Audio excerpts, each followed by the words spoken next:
listening to Faith FM, and the program is A Light in the Dark. And today's program, this is the 1st of May 2025, and we're operating from Melbourne in Ringwood, actually. And I'm John Weeks, and in the studio with me is Peter Watts. Peter, how are you today? I'm great, John. It's good to hear your voice. How are you? I'm excellent.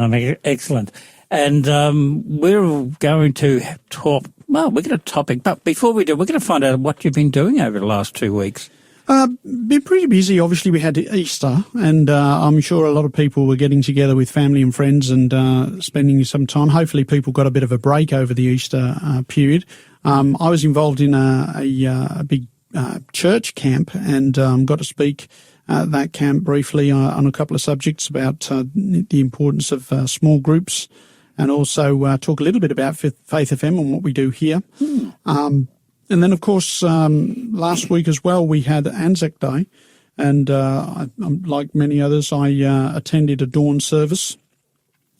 A friend of mine played the trumpet, played the last post. Isn't that an incredible piece of music there? It is. And I imagine, I'm not a trumpet player, John.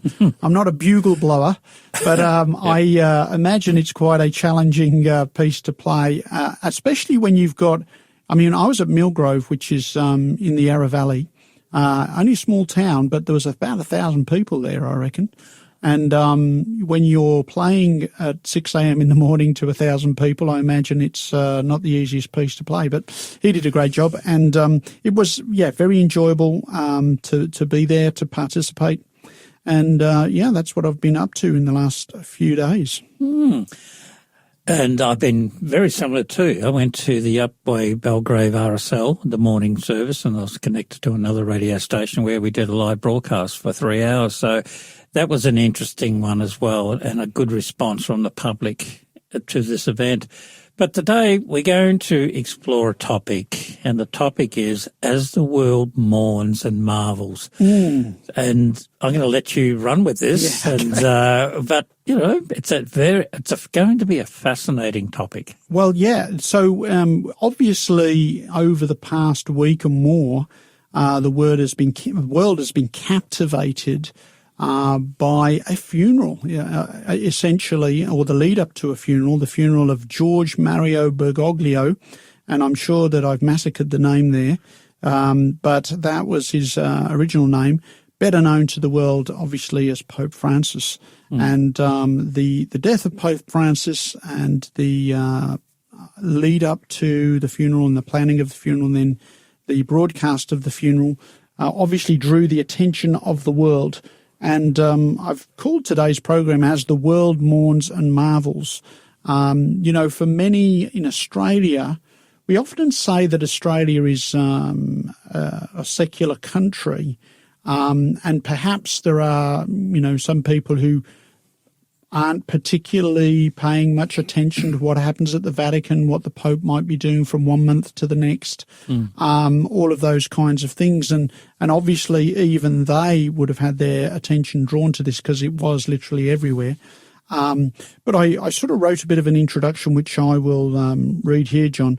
This week, all roads led to Rome. The world's attention was drawn to the life and death of Pope Francis. Even in a secular country like Australia, newsreaders were dressed in black. Flags were flown at half-mast. The news was dominated by events at the Vatican. The death of Pope Francis did not create the present popularity of the papacy, but rather it revealed just how popular the papacy has become in recent years. And the papacy has never been as popular as it is today. This is in part because of the extraordinary efforts that have been made by the papacy to build bridges between the papacy and other Christian churches, particularly over the past 70 years, I would say, as well as with other major faith traditions, as we're going to see today, so that today the Pope is regarded as a global leader of faith. During his reign, Pope Francis has also succeeded in courting favour with non-religious groups as well, such as the environmental movement and the LGBT campaigners. So he's reached out to lots of different people. Yes. And many people, you could see this in the comments around the funeral as well, saying he was a very kind man, a man who was promoting peace at every corner. And so what does all this mean? And obviously, now that Pope Francis has died, there will be, in the coming days, the process by which a new pope is chosen, and who that pope will be, what they will represent, what their tenure will look like, remains to be seen. But one thing is for sure, what we want to know and what we want to talk about, particularly on our program today, John, is does this have anything to do with Bible prophecy? Are the events that we're seeing, are they of any greater global importance than just another news item? And so we want to explore that a little bit today. And we're going to talk about a few things that maybe listeners have not heard before. We're going to talk about some things that may be shocking to some listeners. And I say that only from a personal experience, because I myself was shocked to hear some of the things that we're going to talk about. And some history too, John, historical facts that maybe a lot of people are just not aware of. And how does that play into Bible prophecy? In the books of Daniel and Revelation in the Bible predicts the rise of a political religious organization that would dominate the world for over 1,000 years, but would afterward receive a deadly wound. The Bible continues to talk about this. Eventually that deadly wound would be healed, and all the world would marvel and be deceived into following that power.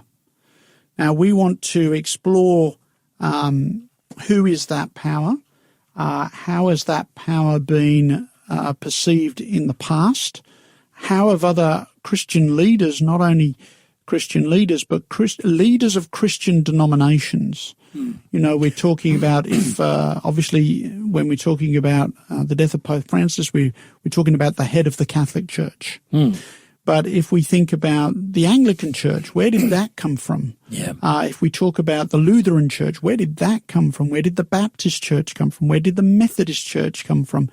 Where did the Presbyterian Church come from? All these other major Christian denominations, we're going to hear some statements from some of the founders of these other Christian churches.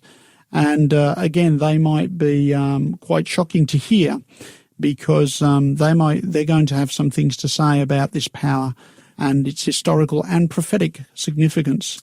We're going to come into a short music break in a minute. Very shortly. I can see you looking at the clock there. Yes. And we won't go into too much more in this segment. But if there are people listening, get a pen, get a piece of paper. You may want to listen to this broadcast after the fact. We do record them. They're posted as podcasts after the event. And maybe call a friend, because this is going to be an interesting tour through prophecy, history, and current world events. Indeed. You're listening to The Light in the Dark on Faith FM with John Weeks and Peter Watts on the other side of the desk. And it's a great topic as the world mourns and marvels. We'll get a track now. And the track is by the Forbes family, In the Shadow of Your Wings. Not a sparrow can fall from the heavens if you won't allow it to be. No man can fall from your favor if a man puts his trust in the one he can't see. Oh, I wanna fly like a sparrow who fears not the days yet to come, and sings in the shadow of your wings. A sparrow won't try to deserve you. He'll trust you to feed him again.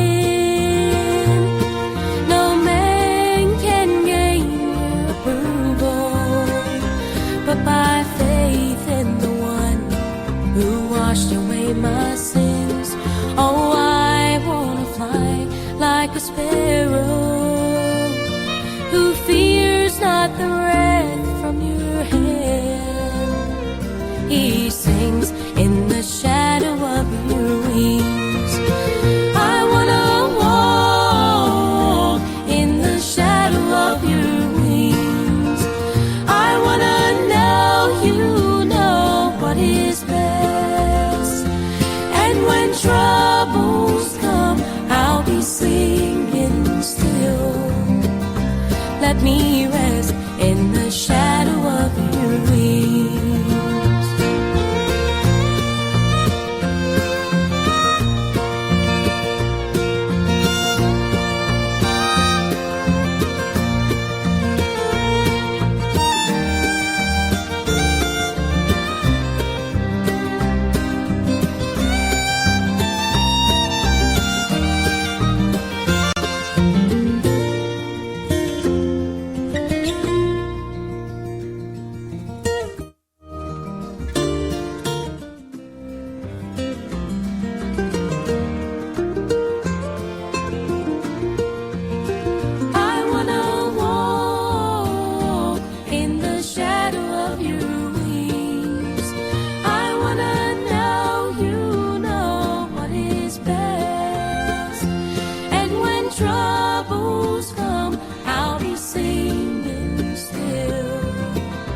Let me rest in the shadow of your wings.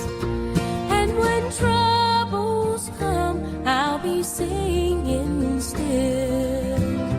Let me rest in the shadow of your wings.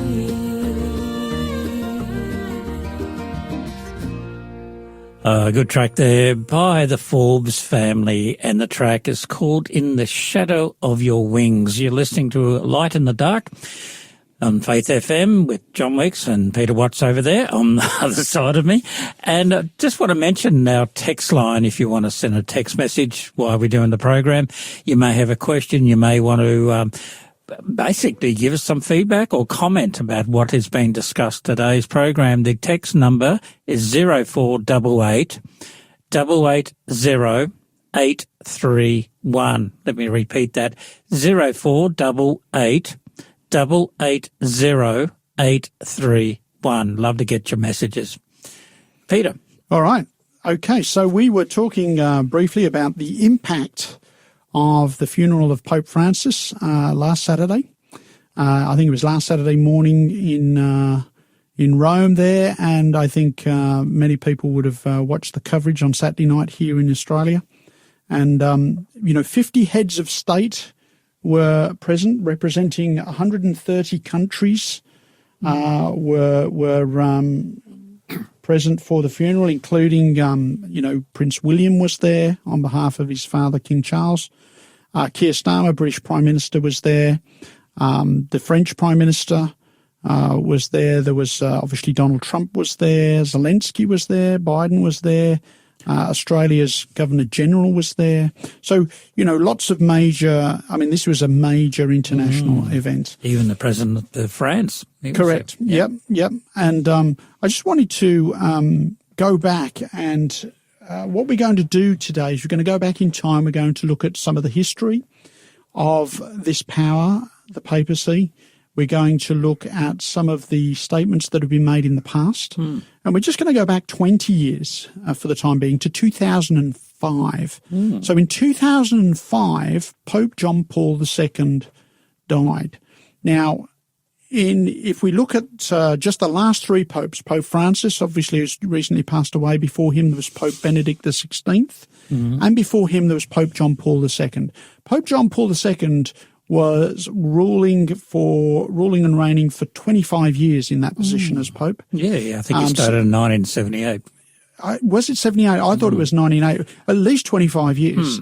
But a significant period of time for one person to be in that position. Yep. And probably up until that point, he was probably single-handedly responsible for increasing the popularity of the papacy to a global phenomenon at that point in time.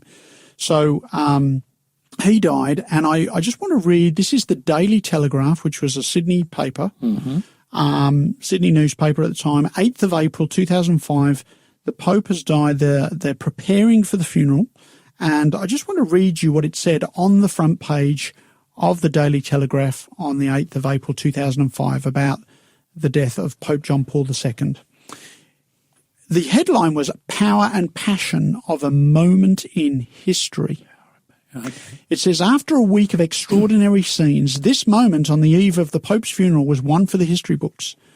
And what they had on the front cover was a picture of Pope John Paul II's body, and behind it, 3 presidents of the United States. So the current president at that time, which was George W. Bush, and his 2 predecessors, all 3 of them kneeling before the body of Pope John Paul II.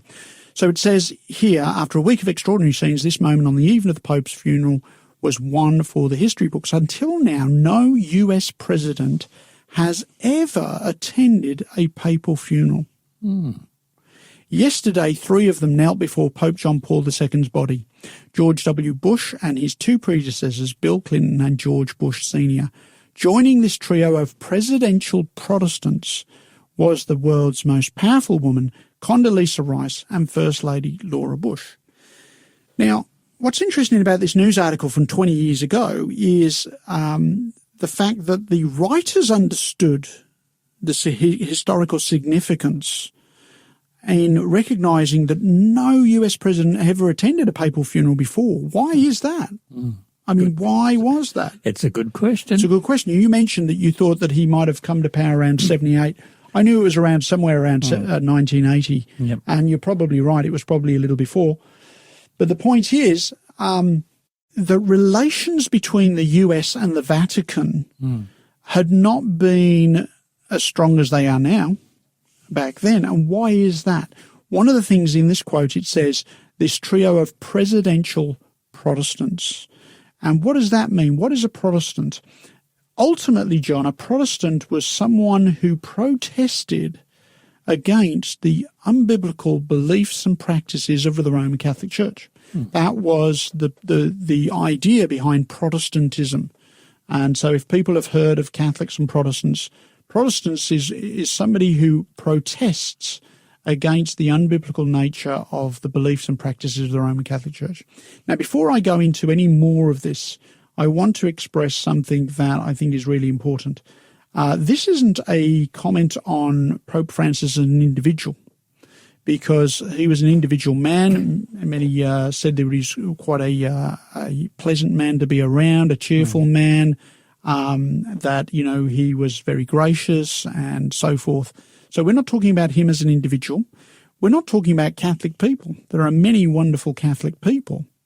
In fact, the best man at my wedding, I'm not a Roman Catholic, but the best man at my wedding was a Roman Catholic, lovely fella, and still one of my good friends today.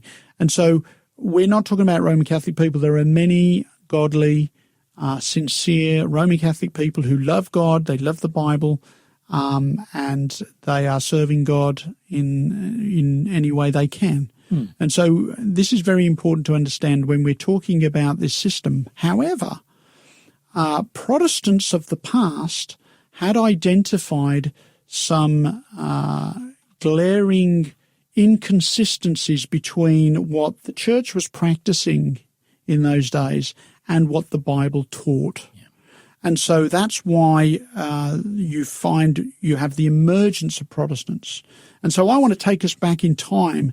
We've gone back in time 20 years to the time of George W. Bush as president. We want to go back a little bit further. In 2019, this is not going back further. No, but 2019 is not that far ago. But 2019, there was a film that came out. It was on Netflix, actually, called The Two Popes. I don't know if you ever saw that film. No, I'm aware of it. And it was a film about, because when Benedict XVI stepped down, citing poor health, down and Pope Francis became Pope in 2013. And at that moment, you had 2 popes who were alive at the same time. And that was the first time that had happened in 600 years. Indeed. And so this was a very significant event. And BBC News back in 2013, when this took place, BBC News in 2013, it had the headline, Pope Benedict XVI to resign, citing poor health. And it says, the unexpected development, the first papal resignation in nearly 600 years. That's a long time. Surprised governments, Vatican watchers, and even his closest aides. And so the reason I mention that is because we actually want to go back that far. We're going to go back 600, nearly 700 years to an earlier time. The very first time there were two popes. And, of course, the Pope is the head of the Roman Catholic Church. And if we go back to the 1300s, 1370 to 1378, Pope Gregory XI was ruling in that position. And when he died, there were two factions within the Roman Catholic Church, and they both wanted their man to be Pope. And so you actually had the election of two popes. One was Pope Urban VI, and the other was Pope Clement VII. And those two popes were reigning at the same time, and you had two popes. Yeah. And the significance of that was picked up by a man by the name of John Wycliffe. John Wycliffe was the first man to translate the Bible into English, so we should be quite grateful for that, because I speak English, and it's good to read the Bible in English. We're going to come to something he said about this, and we'll do that after the break, John. After the music break, you're listening to A Light in the Dark on Faith FM, and the music that we're going to be featuring is two people, actually, Lauren Daigle and Reba McIntyre, and they got a track called Back to God. So, again, the text line, 0488880831. Love to get your comments.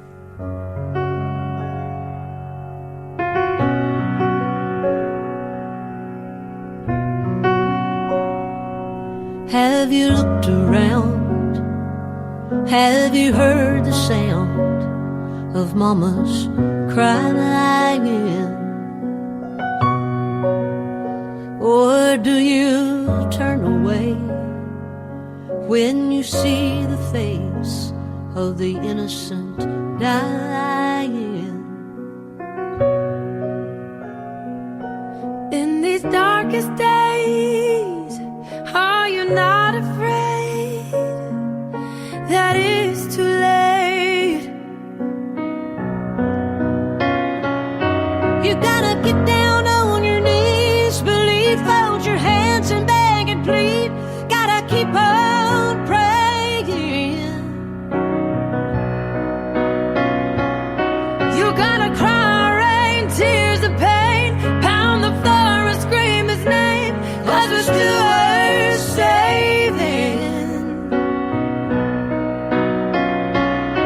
Can't go on like this and live like this. We can't love like this.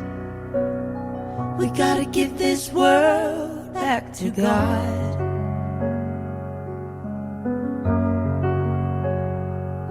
Have you lost the love? Do you feel like giving up? Has your heart been broken?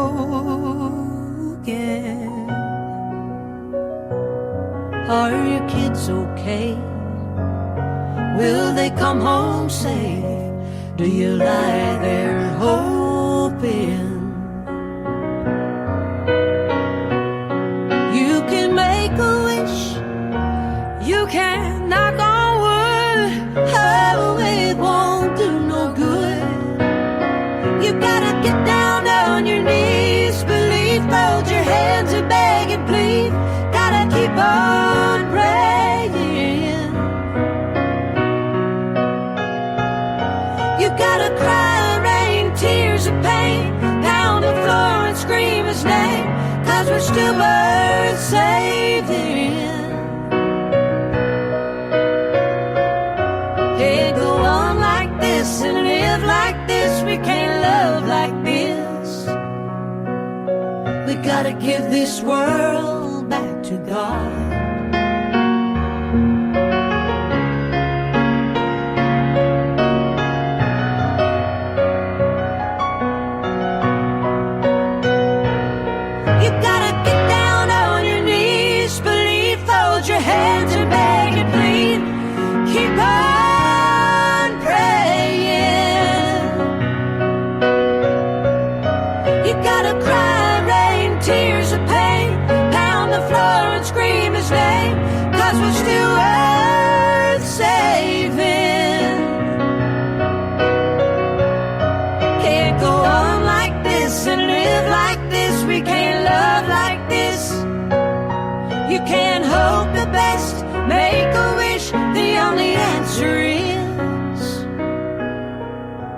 we give this world back to God?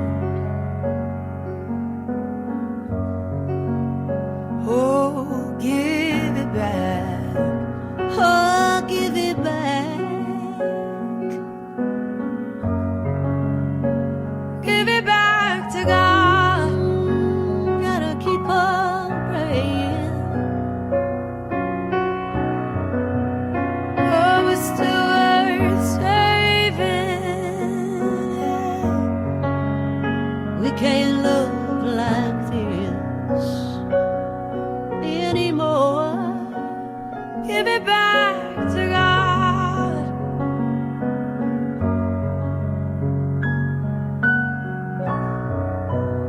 Oh, give it back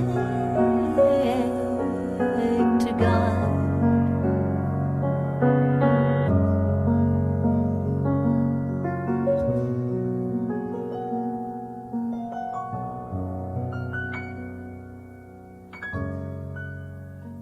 Yeah, you're listening to The Light. Well, we're looking at a topic at the moment, but you are listening to A Light in the Dark. And I'm John Weeks and Peter Watts here in the studio. We're running with a topic called As the World Mourns and Marvels. And Peter, you got some further information that we sort of touched upon, but now we're going to explore further on this topic. So what do you got there? Yeah, so we're going to be talking about the link to Bible prophecy, but first of all, we want to understand a little bit of the history. We talked a little bit a moment ago about the 2019 movie called The Two Popes, where it was highlighting the fact that for when Benedict and Francis were alive together, it was the first time in 600 years that you had two living popes at the same time. Indeed. And I mentioned before that there were 600 years ago, 700 years ago, there were two popes vying for the same position, and so they both got elected pope. And John Wycliffe, I've mentioned before, he was the first man to translate the Bible into English, for which he was condemned, by the way, by the church. And people would find that hard to believe now. Why would you be condemned for translating the Bible into the language of the local people? But back then, the Bible could only be in Latin. And if you couldn't speak Latin, well, that was just too bad. You know, I studied that when I was at school. Yeah. Failed. So John Wycliffe translated the Bible and into English, and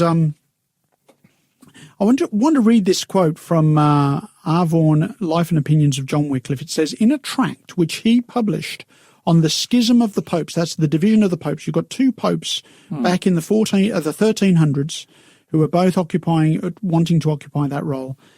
On the schism, in a tract that he published on the schism of the popes, Wycliffe called upon the people to consider whether these two priests were not speaking the truth in condemning each other as the Antichrist. Now, when I say that, well, people are probably shocked, and when I heard about these things for the first time, I was shocked too. Antichrist, I mean, that can't be right. You know, and you think of an Antichrist as somebody who's grotesquely dark and evil or what have you. But we have to understand the term and how it's being used. Antichrist meant in the place of Christ. Yep. And what you have here in the 1300s, you have two popes both saying, no, I'm the Pope, and the other one saying, no, I'm the Pope. Well, the other fella, he's an Antichrist. No, he's the Antichrist. And we also have to understand that the Pope was occupying a position that was actually the position of Christ.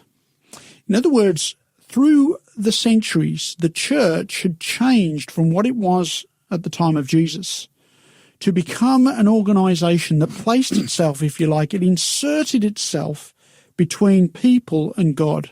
It became their intercessor or their mediator. And God never intended that, because there is one mediator, one intercessor in the Bible, and that's Jesus Christ. He is the intercessor between God and man. I came across a quote from Pope Leo XIII, and he boasted, basically, we, the popes, hold upon this earth the place of God Almighty. And he said that back in 1903. Yeah, right. Interesting statement, that, isn't it? Very interesting statement. And it was these kinds of things that were taking place in the church that John Wycliffe objected to. Now, John Wycliffe was a Roman Catholic. Yes. So we're not talking about being against Roman Catholic people. We're not saying things against Roman Catholic Absolutely people. not. No. John Wycliffe was a Roman Catholic. Because he could speak Latin, he had access to the Bible, and he could see that what the Bible was teaching about God was not the same as what the church was now teaching about God. And so he objected to that, and he identified the role of the papacy as that of Antichrist, that is to say, in the place of Christ. He wasn't the only one. There was a Czech reformer by the name of John Huss. Oh, yeah. He lived in the late 1300s, early 1400s, and he also identified the Pope as being in the place of Christ or Antichrist. And he was condemned to death for that position. Then you come to somebody like Martin Luther. Some people may have heard of the Lutheran Church, formed in Germany based on the teachings of Martin Luther. Luther also was a faithful Roman Catholic. We talked about John Huss from the Czech Republic. He was a faithful Roman Catholic. Martin Luther, Roman Catholic. But he recognized again that his church was not practicing biblical religion. This is his point. So, and then you come to somebody like John Calvin. John Calvin, people may have heard of the Reformed churches. John Calvin was working in Switzerland, and he also was a Roman Catholic who then also recognized that the Pope was standing in the place of Christ, that he was occupying that place of mediator where really that's the only Jesus can fulfill that role. Maybe people have heard of John Knox. Have they ever heard of the Presbyterian Church in Scotland? John Knox was the founder of that organisation. He also affirmed this position. The translators of the King James Bible in 1611 also held this position. A man by the name of Roger Williams, he was the first Baptist pastor in America. Okay. So he would have gone over on a ship from England to the Americas, and or he was in Holland for a bit too. So but he was in the Americas. He was the first Baptist pastor in America. He also identified the papacy as Antichrist. And then, of course, people have heard of John Wesley. John Wesley, founder of the Methodist movement, Methodist churches, Wesleyan chapels. Sometimes you'll have Wesleyan hospitals and places like that. John Wesley. Pretty prominent. Very prominent. He also identified this power. And so you think, well, how all of these Protestant reformers all identified this power as Antichrist, that is in the place of Christ. And there may be people listening to this today thinking, I've never heard this before. This is shocking news. How could this possibly be? How could these people possibly say such wretched things about the Pope, right? And that was your reaction. My reaction. I was not a religious person, John. I was an atheist. But when somebody told me that the Pope was actually the Antichrist, I thought, you've got to be you've got to be kidding. It's like a conspiracy theory. Exactly. It sounds like that, But I want to read you something. This is our first Bible verse today. And this is Acts chapter 20, verses 29 and 30. Paul is speaking in the book of Acts. And I want to read this. It's Acts 20, 29 to 30. He says, "For I know this, that after my departure, savage wolves will come in among you, not sparing the flock. Also from among yourselves men will rise up, speaking perverse things to draw away the disciples after themselves." Paul predicts that after he is gone, and after all the first century apostles are gone, the people would rise up, drawing away disciples after themselves, and they would speak perverse things. That means that there would be non-biblical teachings being brought into the Christian church, and we see this in the 2nd century, the 3rd century, the 4th century, and onwards. We see a gradual moving away from biblical truth to embracing many pagan beliefs, and these were the kinds of things that those reformers were objecting to. Or alerting people to. Or alerting people to. And I'll just share some of it here, talking about some of the unbiblical Catholic teachings. And once again, I want to emphasize and re-emphasize, we're not talking about Catholic people, many wonderful, loving Christian Catholic people. We're talking about unbiblical Catholic teachings. And the Reformers recognized this. They were faithful Roman Catholics, but they said, our church is not teaching what the Bible teaches. And so some of these unbiblical Catholic beliefs that they were highlighting were confession to priests. Mm-hmm. Now, we should confess our sins to God. We can pray directly to Jesus. Yep. The Bible tells us that Jesus is even now, John, in the heavenly sanctuary in heaven. Yep. And he is not only willing to receive our prayers, he wants to hear from his children. Absolutely. Right? Yeah. Any loving parent wants to hear from their children. Mm. And God loves to hear from us, and he wants us to talk to him in prayer. And so if we have things to confess, Jesus is the one to confess them to. We don't have to confess them to a priest. Mm. We don't have to be granted forgiveness by a priest. We can get forgiveness directly from Jesus. And this, of course, was not a popular teaching because it kind of makes the priest redundant, if but although they do take a sort of a counselling role if they got skills in that area. Absolutely. Look, yeah. I'm a pastor, right? And there are people that will talk to me about concerns that they have. Yep. They'll ask me things about God and the Bible, and I will do my utmost to direct them to passages of Scripture that I think can help them.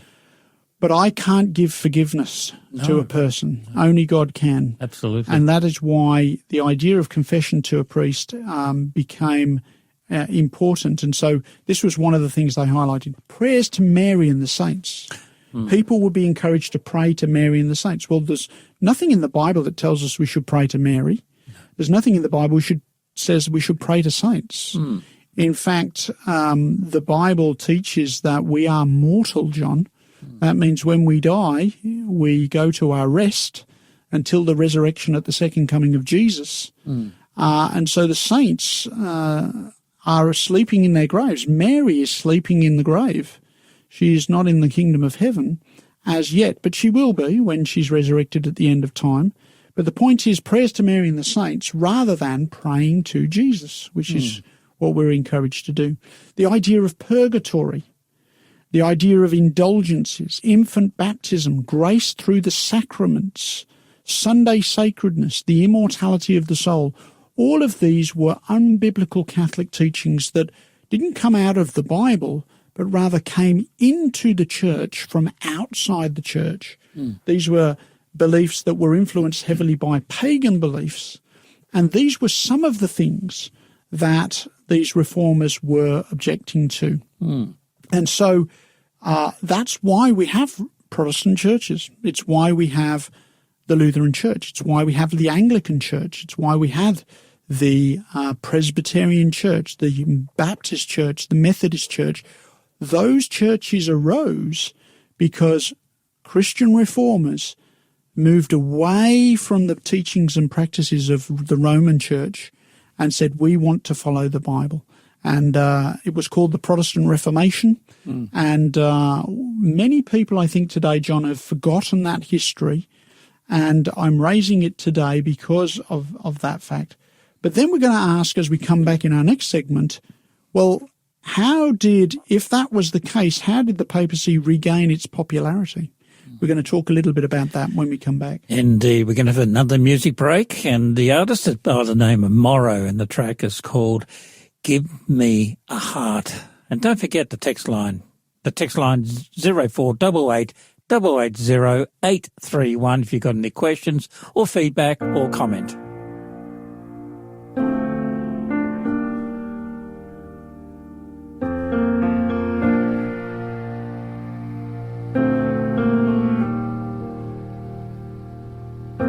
Give me, oh Lord, a heart that bends toward your long-awaited day, a heart that turns from love of self, and by your grace is moved to pray.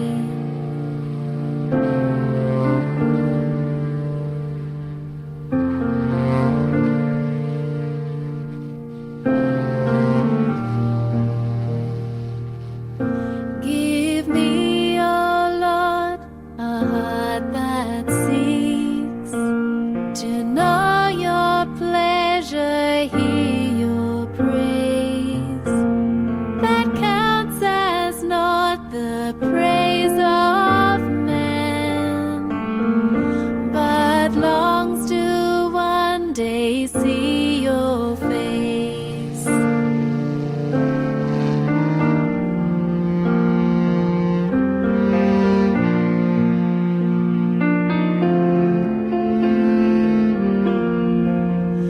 Give me, O Lord, a heart that weeps for those who cannot hear your voice, a heart that knows the fear of hell and longs to hear the saved rejoice.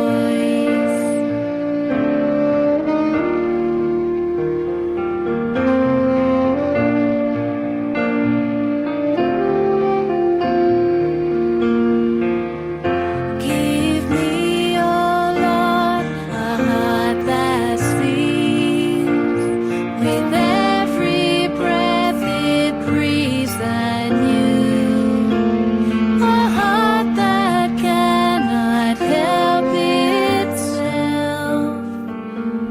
but sounds its every beat for you.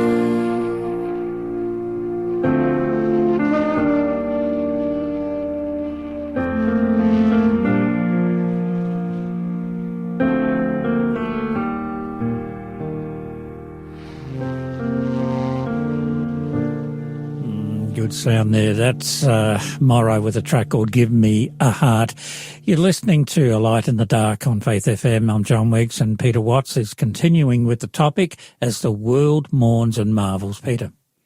Yeah, so we've talked a little bit about the popularity of the papacy. We've talked a little bit about Christian reformers who protested about the unbiblical beliefs and practices.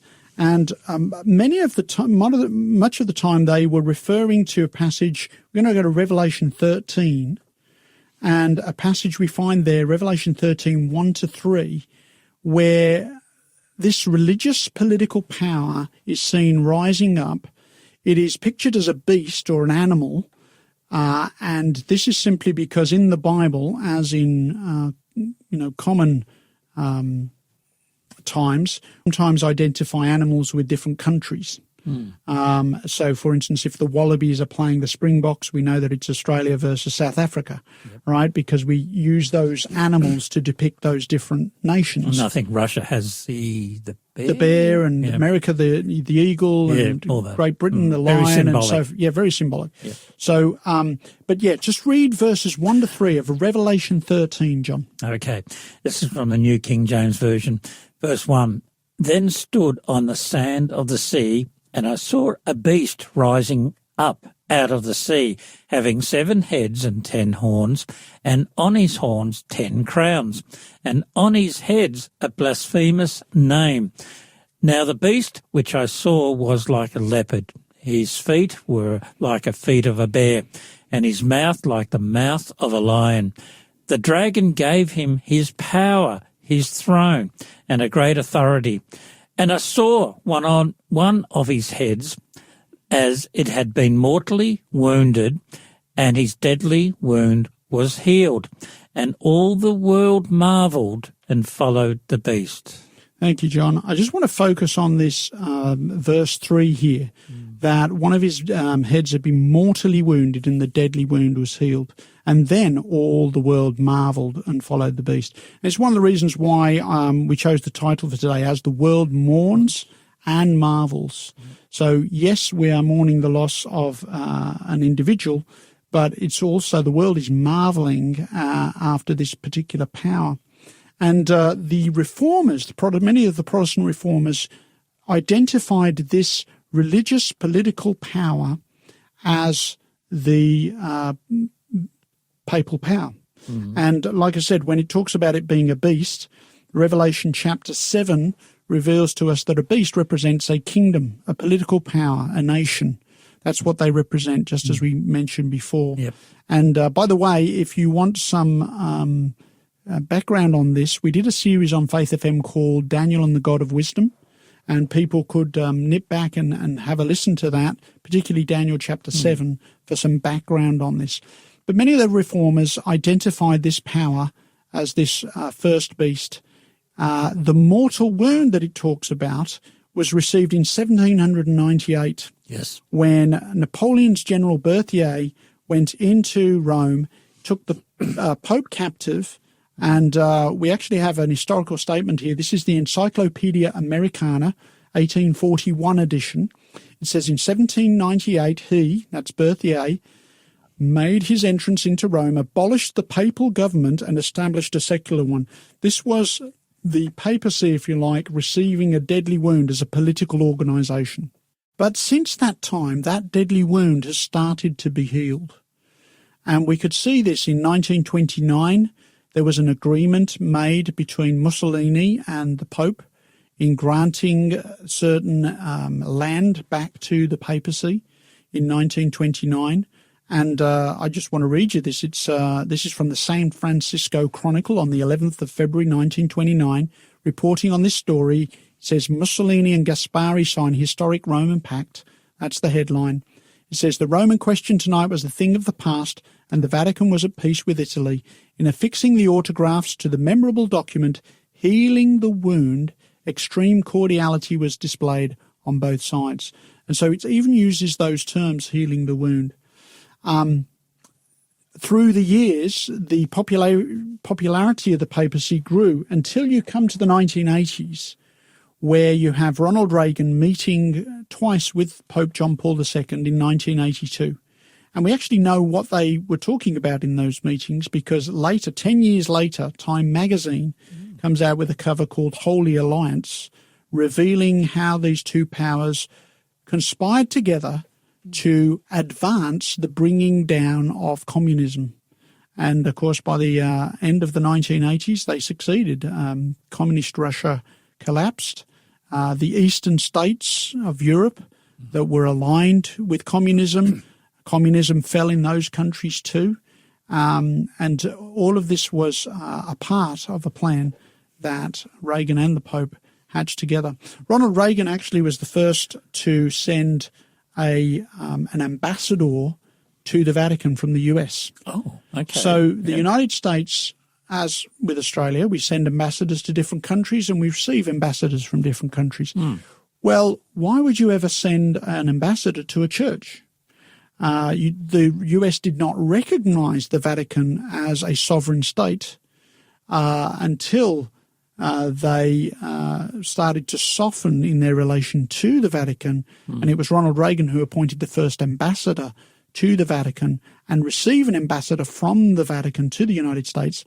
And that was done under Ronald Reagan, and there have been ambassadors ever since. Mentioned that article, Holy Alliance, in Time magazine. That was February 1992. You start to see cooperation between Catholics and Protestants. And what's happening here is Protestants are moving back towards Catholicism. Catholicism isn't moving. Its major beliefs remain the same. And so you have Time magazine in 2008 says, Why the Pope Loves America. And what was interesting in 2015, the Pope made a trip to the US, and he was on the front cover of Time magazine. And I remember that. Yeah, and it says, the new Roman Empire, the global reach of Pope Francis. And you just see a coming together not only of Protestants in America with the papacy, but also lots of different groups that the papacy has reached out to. So there were other Christian groups that have been meeting with Pope Francis, other religious groups, people like Joel Osteen, who's a evangelical preacher in the States, people like Rick Warren. This was in 2014. Pastor Rick Warren has called on non-Catholic Christians to join with Pope Francis and the Catholic Church in pursuit of their common goals. Wasn't the Pentecostal churches also embracing embracing the unity that Absolutely. the Catholic Church was offering? Yeah. Absolutely. Yeah. Incidentally, when Pope Francis came to the role in 2013, I want you to notice again too his first interview. This is from Vatican News, 13th of March 2013. In that first interview, Pope Francis outlined in his vision for the Church, saying, "The thing the Church needs most today is the ability to heal wounds and to warm the hearts of the faithful. It needs nearness, proximity. I see the Church as a field hospital after battle.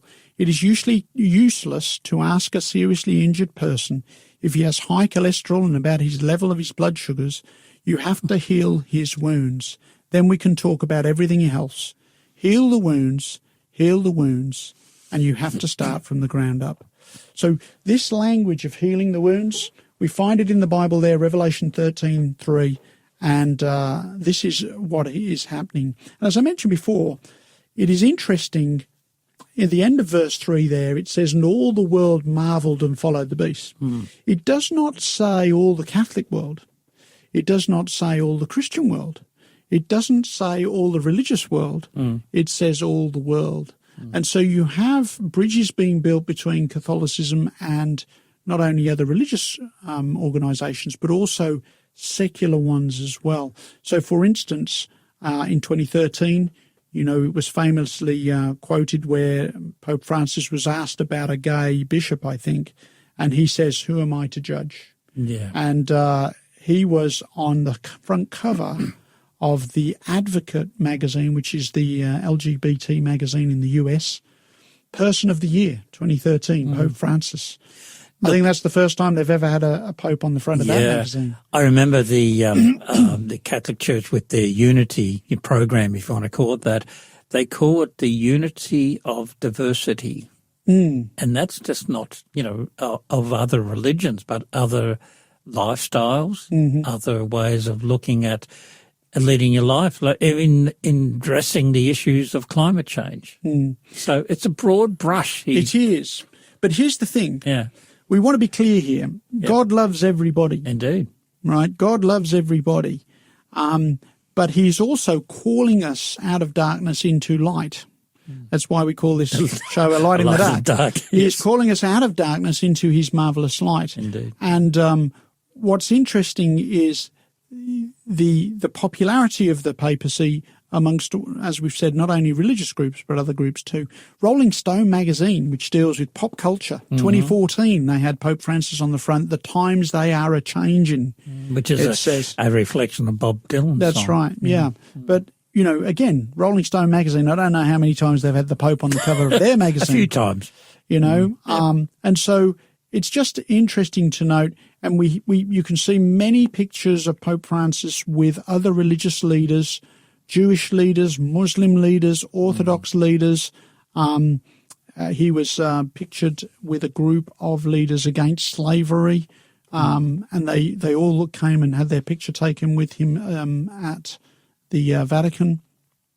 This one, interestingly, 2015, written an article about the environment and how we should take care of the earth. Yes. And in 21st of June 2015, the Sunday Telegraph, the headline, it says, "A warmist trick sees lefties worship Pope." Now that's interesting. It could have says support Pope or get behind the Pope, but it says they worship the Pope. Yep. And I thought that's a fascinating headline. Yes, indeed. And because of his stance on the environmental movement. In fact, I remember it cringed me a little when Pope Francis referred to the earth as Mother Earth. Which is a pagan sort of concept when you think about it. Sure. And I'm thinking, what? If people want to know more about this, John, I want to suggest that they get a book called The Great Controversy. And if you text in, I'm sure somebody will make sure you get a copy of that Yes. book. Because The Great Controversy covers Christian history from the time when Jesus was here on earth in Jerusalem all the way through the period of time that we're talking about right now, through the next few years into the future until Jesus comes and then the millennium, and then when God sets up it's an amazing book that covers an amazing span of Christian history. And I would recommend people get the book. On page 570, we read this. It says, "The Roman Church now presents a fair front to the world, covering with apologies her record of horrible cruelties. She has clothed herself in Christ-like garments, but she is unchanged. Every principle of the papacy that existed in past ages exists today. The doctrines devised in the darkest ages are still held. Let no one deceive themselves. The papacy that Protestants are now so ready to honour is the same that ruled the world in the days of the Reformation, when men of God stood up at the peril of their lives to expose her iniquity." And so I just want to encourage people today to keep listening to Faith FM, keep reading the Bible. We want to follow the way, the truth, and the life. We want to follow Christ, not Antichrist, because only Jesus will lead us to light and lead us to life. Indeed. So that's thank you for listening to A Light in the Dark on Faith FM. We'll be back next Thursday at 11 a.m. Melbourne time with Peter Watts, and I'm John Weeks. Thank you. Bye.